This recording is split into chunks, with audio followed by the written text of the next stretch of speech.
तुम आज की इस वीडियो में हम डिस्कस करने जा रहे हैं एक पोस्ट कॉलोनियल नाम है फार क्राई फ्रॉम अफ्रीका, जिसे लिखा है डेरिक वॉलकॉट ने। तो ये पोम का जो टाइटल है वो title of far cry from Africa, ये एक चार्मिंग डेरिक वॉलकॉट की चार्मिंग पोम है और जिसमें राइटर ने क्या किया है, अपने अफ्रीका से प्यार को जाहिर किया है और ये रिफ्लेक्ट करता है कि राइटर अफ्रीका से बहुत प्यार करता है मगर इससे बहुत ज़्यादा दूर है। तो पोम की तरफ बढ़ने से पहले हम इसका राइटर के बारे में जान लेते हैं। और राइटर जैसे कि डेरिक वॉलकॉट वो एक टीचर थे, प्ले राइट थे, पोइट थे, आर्टिस्ट थे और साथ साथ नोबेल प्राइज़ विनर भी थे। वो ब्रिटिश वेस्ट इंडीज़ के आइसलैंड सेंट लुसिया में पैदा हुए और इंग्लिश नेग्रो पोइट थे। उन्होंने 1992 में नोबेल प्राइज़ जीता और मज़ीद उन्होंने 2010 से लेकर 2013 तक एसिक्स यूनिवर्सिटी में पोइट्री के प्रोफेसर के तौर पर सर्विस दी। जैसे जैसे वो बड़े हुए उन्होंने अपने ऊपर रैशनल सेग्रीगेशन का आइडिया जो है, जो ब्रिटिश की तरफ से था, उसको जो है वो लागू कर लिया। उसके ग्रैंड पेरेंट्स में दोनों वाइट एंड ब्लैक शामिल थे। नस्ली डिवीज़न के टॉपिक पर उनकी पोइट्री का अच्छा खासा मटेरियल जो है वो मौजूद है, जो कि इंग्लिश में है। डेरिक वॉलकॉट की राइटिंग में हिस्ट्री, कल्चर, कॉलोनियल अफेयर्स और उनकी लैंग्वेज का इंसान के साथ रिलेशनशिप पर फोकस किया जाता है। डेरिक वॉलकॉट का जो अदब के साथ रिलेशन था वो बहुत ज़्यादा उम्दा था, यानी वो बहुत ज़्यादा पसंद करने वाले थे लिटरेचर को और नस्ली डिवीज़न के ऊपर उनकी शायरी का अच्छा खासा मवाद मौजूद है। वैसे उन्होंने उस पर बहुत काम किया है और उनके अगर हम अहम पब्लिकेशंस की बात करें जो इनके important work, love after love, in green night, mid summer Tobago, star, lacunae point, earth, the day with all pain ahead in yours, after the storm it's, ये जो वर्क हैं उन्होंने वो उनकी अहम पब्लिकेशंस वगैरह में शामिल है जिन पर उन्होंने वर्क किया। आ फार क्राई फ्रॉम अफ्रीका ये एक पोम है, ये बहुत फेमस पोम है उनकी, जिन पे आज हम वीडियो बनाने जा रहे हैं। तो ये था एक ब्रीफ और मुख्तसर राइटर के बारे में इंट्रो। अब हम डिस्कस करते हैं इस पोम का टाइटल को। जैसे कि मैं पहले बता चुका हूँ कि ये पोम का जो टाइटल है वो डेरिक वॉलकॉट की एक चार्मिंग पोम है, अ फार क्राई फ्रॉम अफ्रीका।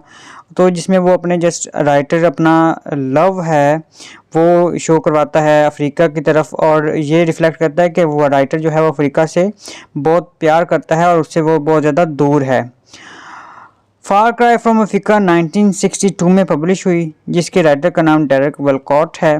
नज़म का जो बैकग्राउंड है वो कीनिया में ब्रिटिश कॉलोनी की वजह से उठने वाली रेशियल और कल्चरल टेंशन की तरफ है।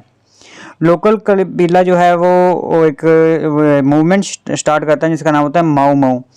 वो 8 साल लंबी वायलेंट कैंपेन चलाते हैं और इन ब्रिटिश लोगों के खिलाफ जो कीनिया में इलीगल कब्जा करके सेटल हुए थे। ये नज़म इस फाइट की तरफ इशारा करती है, यानी जो लोग ब्रिटिश लोग थे वो बाहर से आके इधर काबज़ हो गए थे, तो उसके लिए जो है वो कीनिया के लोगों ने एक जो मूवमेंट स्टार्ट की थी जिसका नाम था माऊ माऊ। तो ये उसमें फ़ाइट की तरफ इशारा करती है, जो लोग वो लोग करते थे ब्रिटिश के लोगों के ख़िलाफ़, उन्होंने जो फ़ाइट की थी ये उसकी तरफ इशारा करती है।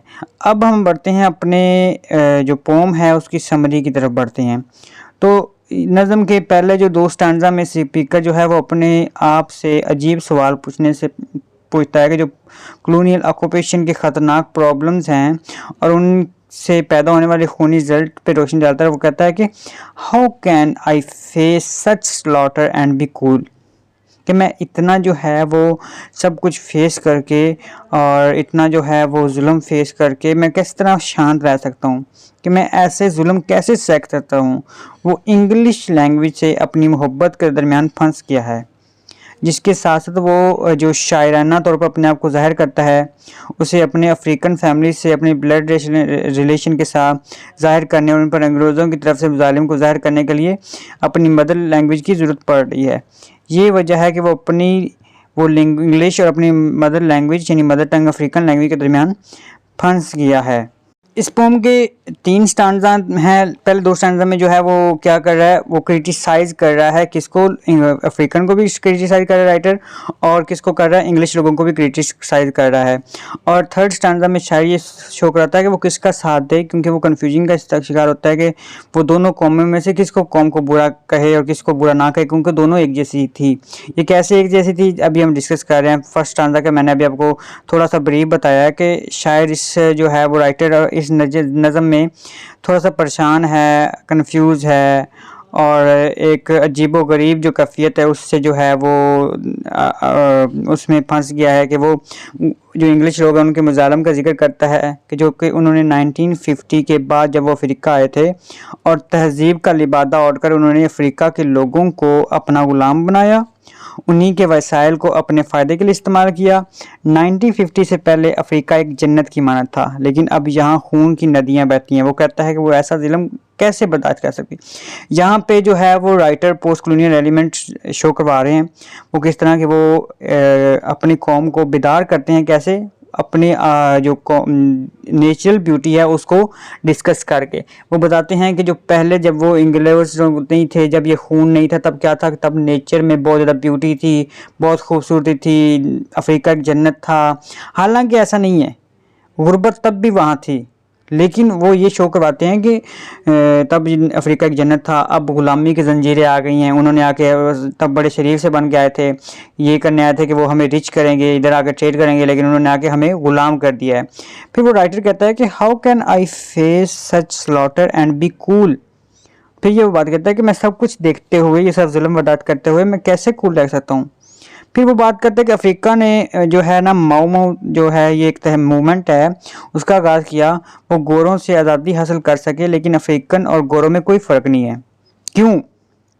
क्योंकि अफ्रीकन गोरों के मासूम बच्चे जो कि सो रहे होते थे उनको जो है वो मार देते थे। जंग थी वो आज़ादी की नहीं बल्कि बदले की जंग थी, जिसमें इंसानी जान की कोई कदर नहीं। तो वो कहता है कि फिर कैसे हम ये कह सकते हैं कि अफ्रीका के जो लोग थे वो अच्छे थे और इंग्लिश जो थे वो बुरे थे। वो दोनों ही एक जैसे हो गए थे, दोनों ही एक दूसरे को मार रहे थे। तो शायर जो है वो कॉलोनियलिज्म और कॉलोनियल जो है सेटलर्स के ज़रिए किए गए जो शिकार हैं, जो जिसमें वो मारते हैं एक दूसरे को, उसकी तस्वीर कशी करता है। आखिरकार जो राइटर है वो इस नतीजे पर पहुंचता है कि दोनों कौमों को इस्लाह की ज़रूरत है, दोनों कौमें पावर के लिए एक दूसरे का खून बहा रही हैं। तो ये बात वो करता है। आखिरी स्टांजा के ओपनिंग 4 लाइंस में गुरिल्ला और सुपरमैन की लड़ाई की पर्सोनिफिकेशन करता है, जो कि ये जाहिर कर दिया कि अफ्रीका और ब्रिटिश आपस में लड़ रहे हैं। वो ये भी सवाल उठाता है कि स्पेन की कॉलोनी का कीनिया का इससे क्या तल्लक है। ठीक है, ऐसा लगता है कि पुरतशद्दुद जदयत सिर्फ बड़े अफ्रीका तक महदूद नहीं है, ये यूरोप में भी हो सकती है, जैसा कि स्पेनिश कॉलोनियलिज्म 1936 टू 1939 के साथ जो डेनमार्क रिपब्लिकेशन है और फेस्टिस के दरमियान लड़ी गई। अब फिर वो कहता है कि वो मजबूर है और वो परेशान है कि वो किसका साथ दे। वो इंग्लिश लैंग्वेज और लिटरेचर से मोहब्बत करता है, जिसके साथ साथ वो शायराना तौर पर ख़ुद को ज़ाहिर करता है, लेकिन उसका तल्लक अफ्रीका से भी है, क्योंकि शायरी की उस जैसे वो कहता है कि उसकी जो ग्रैंड मदर थी वो अफ्रीका की रहने वाली थी और जो उसके दादा थे वो बरतानिया के थे। तो जो राइटर है वो गुरिल्ला और सुपरमैन की पर्सोनिफिकेशन का भी इस्तेमाल करता है कि जो अफ्रीका और बरतानिया के दरमियान लड़ाई का इजहार है। वो ये भी सवाल उठाता है कि स्पेन की जो कॉलोनी है कि उसका कीनिया से क्या ताल्लुक़ है। ठीक है, ऐसा लगता है कि जो तशद्दुद वगैरह है वो अफ्रीका तक महदूद नहीं है, यूरोप में भी हो सकता है, जहाँ स्पेनिश कॉलोनियलिज्म 1930 के साथ हुआ था। फिर वो कहता है कि वो मज़लूम का साथ देना चाहता है, लेकिन समझ नहीं पाता कि क्या करे। मुख्तसर ये कि ये नज़म कीनिया में बरतानवी कॉलोनी की वजह से उठने वाली जो जंग है, वो जो तबाही है, उसके बारे में कल्चरल टेंशन की तरफ इशारा करती है। राइटर जो है वो मजलूम का साथ देना चाहता है, लेकिन इस फैक्ट को एक्सेप्ट नहीं कर सकता कि जालिम की लैंग्वेज वही है जिसे वो बोलते हैं और लिखने में यूज़ करते हैं। वो कुछ इस ड्रामेटिक लैंग्वेज को यूज़ करता है, brutish, dirty, rascals, poisoned, cursed, drunken, betray, slaughter. मुख्तसर ये कि जो ये नज़म जो है वो हिस्ट्री के बारे में बताते हैं कि कीनिया में ब्रिटिश कॉलोनी की वजह से उठने वाली रेशियल और कल्चर टेंशन की तरफ इशारा करती है। लोकल जो कबीला था वो उन्होंने मूवमेंट चलाई, माऊ माऊ 8 साल लंबी वायलेंट कैंपेन चलाई और ब्रिटिश के लोगों के ख़िलाफ़ जो कीनिया में इल्लीगल कब्जा करके सेटल हुए थे उनके खिलाफ ये मूवमेंट चलाई। इस नज़म में पोइट की जो इंग्लिश लैंग्वेज की तरफ एक्स्ट्रा ऑर्डिनरी जो अट्रैक्शन है बिल्कुल क्लियर देखी जा सकती है। तो इसमें वो बार बार इशारा करता है कि वो कंफ्यूज है कि वो किसकी तरफ जाए, वो अफ्रीका की तरफ जाए, अपनी मदर टंग की तरफ जाए, या फिर वो इंग्लिश की तरफ जाए जिसको उससे मोहब्बत है। और फिर वो ये भी शो करवाता है कि जो राइटर हैं वहाँ के, क्योंकि ये पोस्ट कॉलोनियल एलिमेंट है ना, कि जो राइटर्स हैं वो उस दौरान नेचर की तरफ बारे में लिखते हैं, बताते हैं कि उस कॉलोनियलिज्म आने से पहले वहाँ पे कैसा था और कॉलोनियल आने के बाद उन पे कैसे जुल्म उठाए गए। पहले अफ्रीका जो था वो जन्नत था। तो ये इसकी थी क्या था, समरी थी। अब हम इसकी राइम स्कीम अगर देखें तो इस नज़म में कोई रेगुलर राइम नहीं है, लेकिन इसमें कुछ ऐसी चीज़ें मौजूद हैं जिनमें राइम का अंदाज़ा लगाया जा सकता है। जैसे पहले स्टैंजा में राइम जो है वो pelt, welt and flies cries and dead bed. दूसरे स्टैंजा में plain, pain and red dead. तीसरे स्टैंजा में राइम है अगेंस्ट पेन, वेन। तो अब अगर हम इसके थीम्स की बात करें, ये राइम स्कीम वगैरह होगी। मैंने आपको इसका जो सिग्निफिकेंट ऑफ टाइटल है वो बता चुका हूँ, राइम हो गई और हम समरी वगैरह डिस्कस कर ली। अब अगर हम इसका जो एनालिसिस है उसको देखें तो ये जो पोम है ये फार क्राई फ्रॉम ये 3 स्टैंजा बेस्ड पोम है। इसमें कोई रेगुलर राइम स्कीम नहीं है। ये नज़म अफ्रीकन और ब्रिटिश के दरमियान कल्चरल क्लैश को जाहिर करती है। ये पोम माओ माओ एक मूवमेंट थी जिसका इजहार है, जो कि अफ्रीका के लोगों ने गोरों के ख़िलाफ़ शुरू की थी ताकि वो उनके राज को ख़त्म करके आज़ादी हासिल कर सकें। इंग्लिश लोगों ने 1950 के बाद वहाँ अपनी कॉलोनी बनाई और वहाँ के लोगों को अपना ग़ुलाम बनाया और वहाँ के वसाइल को अपने फ़ायदे के लिए इस्तेमाल करने लगे। इस पोम का आगाज़ शायर इस तरह करता है कि एक हवा चलती है जो कि अफ्रीका को बुरी तरह मुतासर करती है। ये हवा जो है वो किस चीज़ को रिप्रेजेंट कर रहे हैं? ये वाइट मैन जो थे, वो गोरे लोग थे, उनको रिप्रेजेंट कर रहे हैं जिन्होंने पैराडाइज अफ्रीका को बर्बाद कर दिया। अब यहाँ पे ये एक चीज़ बताई हुई है कि जैसे उनके आने से पहले जो था वहाँ पे जैसे बहुत खुशहाली थी, हरियाली थी, नेचुरल चीज़ें बहुत ज़्यादा थी, अफ्रीका बहुत खुश था। हालांकि वो बस अपनी ग़ुलामी की जस्ट उनको ग़ुलामी नसीब हुई थी। हालांकि पहले भी हालात वैसे ही थे, गरीबी थी, लेकिन अब वो ये चीज़ बता रहे हैं कि पहले वहाँ पे बहुत खुशहाली थी, वहाँ पे गुर्बत नहीं थी, वो लोग बहुत खुश थे और वहाँ जन्नत थी। लेकिन जब वो वाइट मैन आए तो उन्होंने वहाँ के सब कुछ बर्बाद कर दिया। ये राइटर लोग जो हैं ये पोस्ट कॉलोनियल एलिमेंट है। अफ्रीका एक को किससे रिप्रेजेंट कर रहे हैं? एक जानवर के साथ, यानी लाइन से कंपेयर किया गया है सिमिली का इस्तेमाल करते हुए। शायर ने किकियो ट्राइब को फ्लाई से भी कंपेयर किया और वो ये कहना चाहता है कि अफ्रीका के लोग जो हैं वो मासूम नहीं हैं, वो भी अब बीस्ट बन चुके हैं। शायर जो है वो वाइट मैन को वर्म्स कहता है और बेकार कीड़ों जो अफ्रीका के लोगों को खून चूसते हैं। शायर शदीद गुस्सा करता है कि इन दरिंदों में कोई भी इंसानियत नहीं है। फिर स्पीकर गोरों और यानी वाइट मैन और अफ्रीका के दरमियान होने वाले वार को स्पेनिश सिविल वार से कंपेयर करता है। इस जंग में गुरिल्ला एक सुपरमैन से लड़ता है और गुरिल्ला सम्राट कीनियाज, जबकि सुपरमैन गोरे। नज़म के आखिर में शायर कहता है कि I who is poisoned with the blood of both. ये लाइन जाहिर करते हैं कि शायर जो है अपनी एंसेस्ट्री से खुश नहीं है। उसके इजहार के लिए वो मुख्तलिफ रेथोरिकल क्वेश्चन इस्तेमाल भी करता है। वो मजबूर है क्योंकि वो किसी एक के साथ दे सकता है और ना किसी एक के वो बुरा कह सकता है, ना किसी एक का साथ दे सकता है। तो वो क्योंकि उसके ग्रैंड पेरेंट्स तो बहुत कल्चर से जो हैं बिलोंग करते थे, और फिर वो ये बार बार कहता है कि वो अफ्रीका वाले भी कोई दूध के दिलवा नहीं है, वो भी गोरों के बच्चों को जो हैं वो मार देते हैं।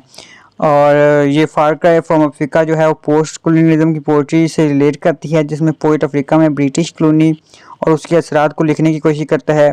साथ ही साथ एक नेचुरल फिनोमेना पर जोर देता है जिसमें वो इंग्लिश और अपनी मदर टंग के दरमियान पहुंचाने के अमल को जाहिर करता है। वो चाहता है कि वो अफ्रीका में होने वाले ब्रिटिश रोल पर लिखे, लेकिन इंग्लिश लैंग्वेज में इंटरेस्ट और उसके ज़्यादा इस्तेमाल से टेंशन में आ जाता है। जैसे कि वो अपनी रेगुलर लाइफ में जिस ज़ुबान का ज़्यादा इस्तेमाल करता है वो इंग्लिश है, और वो इस लैंग्वेज में ब्रिटिश कॉलोनी पर क्रिटिसिज्म कैसे करे। पूरी पोम का नटशल इस जुमले में है कि स्पीकर कॉलोनियल सिस्टम से नफरत करता है, लेकिन वो बगावत के नेगेटिव इफ़ेक्ट के खिलाफ भी डट जाता है, जिससे उसकी लॉयल्टी के बारे में कोई क्लैरिटी नहीं आती। यही वजह है कि उस बात की समझ नहीं आती कि वो ब्रिटिश कॉलोनी के हक़ में है या अफ्रीकन रिबेल के ख़िलाफ़ है। ये था इसका एनालिसिस जिसके बारे में हमने डिस्कस किया। और हमने ये नज़म का कंक्लूजन भी था और एनालिसिस भी था जिसमें हमने डिस्कस किया। और इसका मैं आपको सिग्निफिकेंस ऑफ टाइटल इसलिए दे चुका हूँ कि जो राइटर है वो अफ्रीका से प्यार करता है लेकिन वो उससे बहुत दूर है, इसलिए उसने ये टाइटल है फार क्राई फ्रॉम अफ्रीका के टाइटल अफ्रीका से मोहब्बत का इज़हार करता है और बताना चाहता है कि वो अफ्रीका से बहुत दूर है लेकिन फिर भी वहाँ के लोगों पर होने वाले जुल्म सितम को बर्दाश्त करने क्योंकि जो लोग जुल्म बर्दाश्त करें उनको दाद देता है और वो उनका दर्द महसूस कर सकता है। अब बढ़ते हैं थीम्स की तरफ। तो जो थीम्स इसमें फाइंड आउट होते हैं वो कौन कौन से थीम हैं। अब थीम होता क्या है, थीम के जो लघवी मानी है, जो लिटरल मीनिंग है, वो होता है मौजू, ठीक है।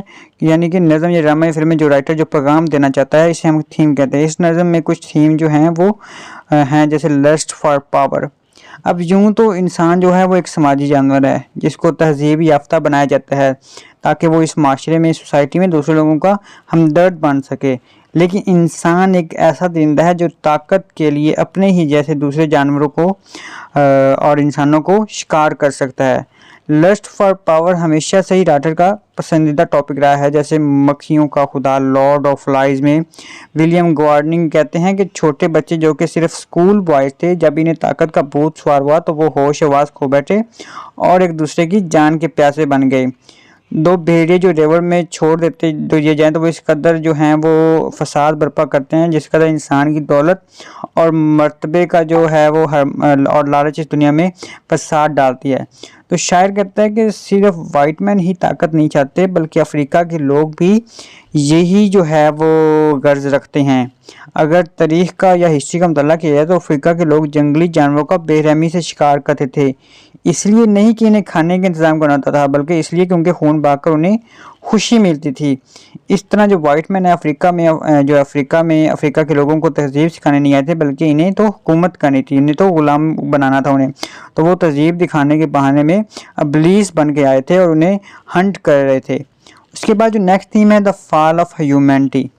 ये थीम ऊपर वाले थीम यानी पहले थीम से मिलता जुलता है। इस नज़म में शायर हमें इंसान की तारीख के जो पहलू हैं, जो तारीख पहलू हैं, उनको दिखाने की कोशिश करता है।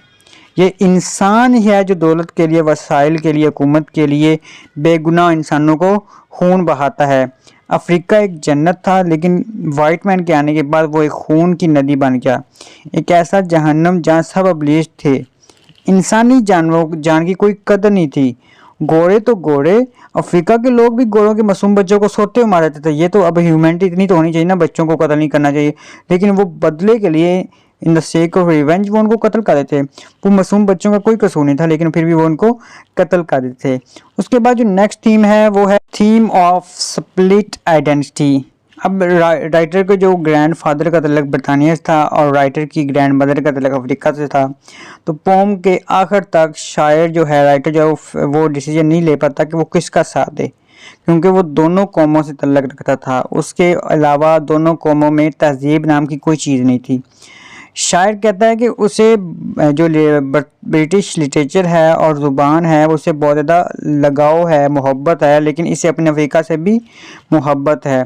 सो वो दोनों आइडेंटिटीज़ के अंदर आइडेंटिटी क्राइसिस का फेस कर रहा है और बढ़ चुका है। वो कहता है कि वो अफ्रीका से मोहब्बत का इज़हार भी करता है, ब्रिटिश से मोहब्बत का इज़हार भी करता है, लेकिन फिर वो कहता है कि दोनों ही इंसान के रूप में भेड़िए हैं, दरिंदे हैं जो एक दूसरे को स्लॉटर काट रहे हैं, एक दूसरे का परवाह नहीं कर रहे। फिर वो कहता है कि मैं अगर ब्रिटिश को क्रिटिसाइज़ करूं तो कैसे करूं, उनकी लैंग्वेज मैं यूज़ कर रहा हूं और उनकी लैंग्वेज में उनको क्रिटिसाइज़ करूं।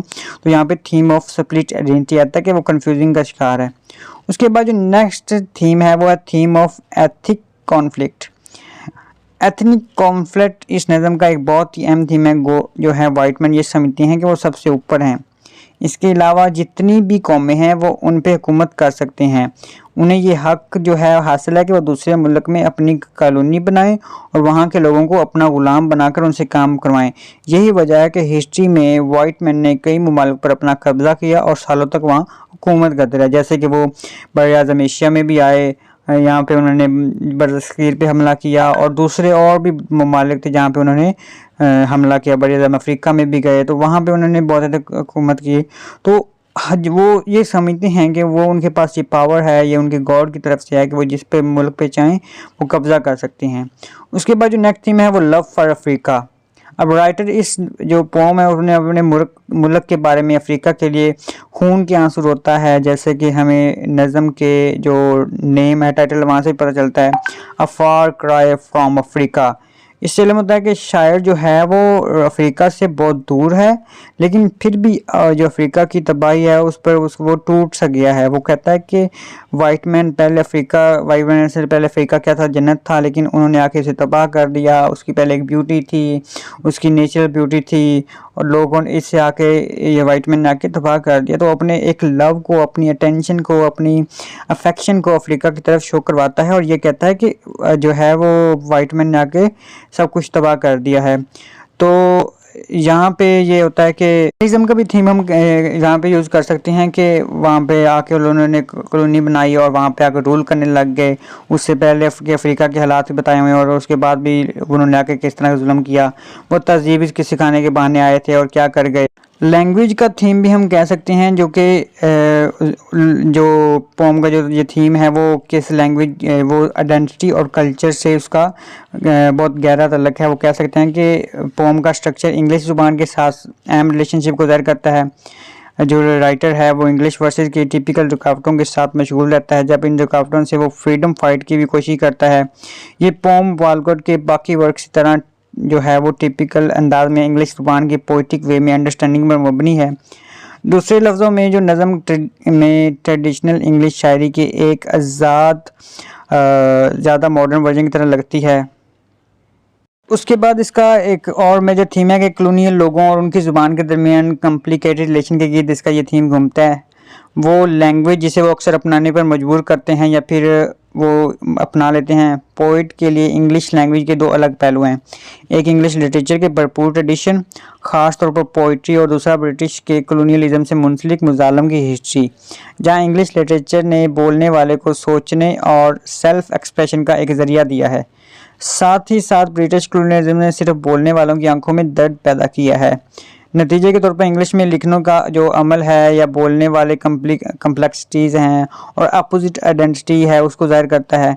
पोइम जो है वो अपने वजूद से ये भी वाज़ह करती है कि ज़ालिम की ज़ुबान इस्तेमाल करते हुए कोई सेल्फ एक्सप्रेशन के और हंड्रेड्स और सेल्फ एक्सप्रेशन का ज़रिए कैसे तलाश कर सकते हैं। पोम का ये थीम ज़ुबान और ज़ुबान का आइडेंटिटी और कल्चर से उसका गहरा ताल्लुक है। तो ये थी आज की हमारी वीडियो, जिसमें हमने पोम का एनालिसिस किया, अच्छे से डेरेक वॉलकोट के बारे में बताया, पोम का इंट्रो दिया, राइटर का इंट्रो दिया, और थीम्स, एनालिसिस, समरी सबको अच्छे से डिस्कस किया। तो उम्मीद करता हूँ आपको ये वीडियो पसंद आई होगी। अगर पसंद आई है तो शेयर करना मत भूलिएगा। शुक्रिया, अल्लाह हाफिज़।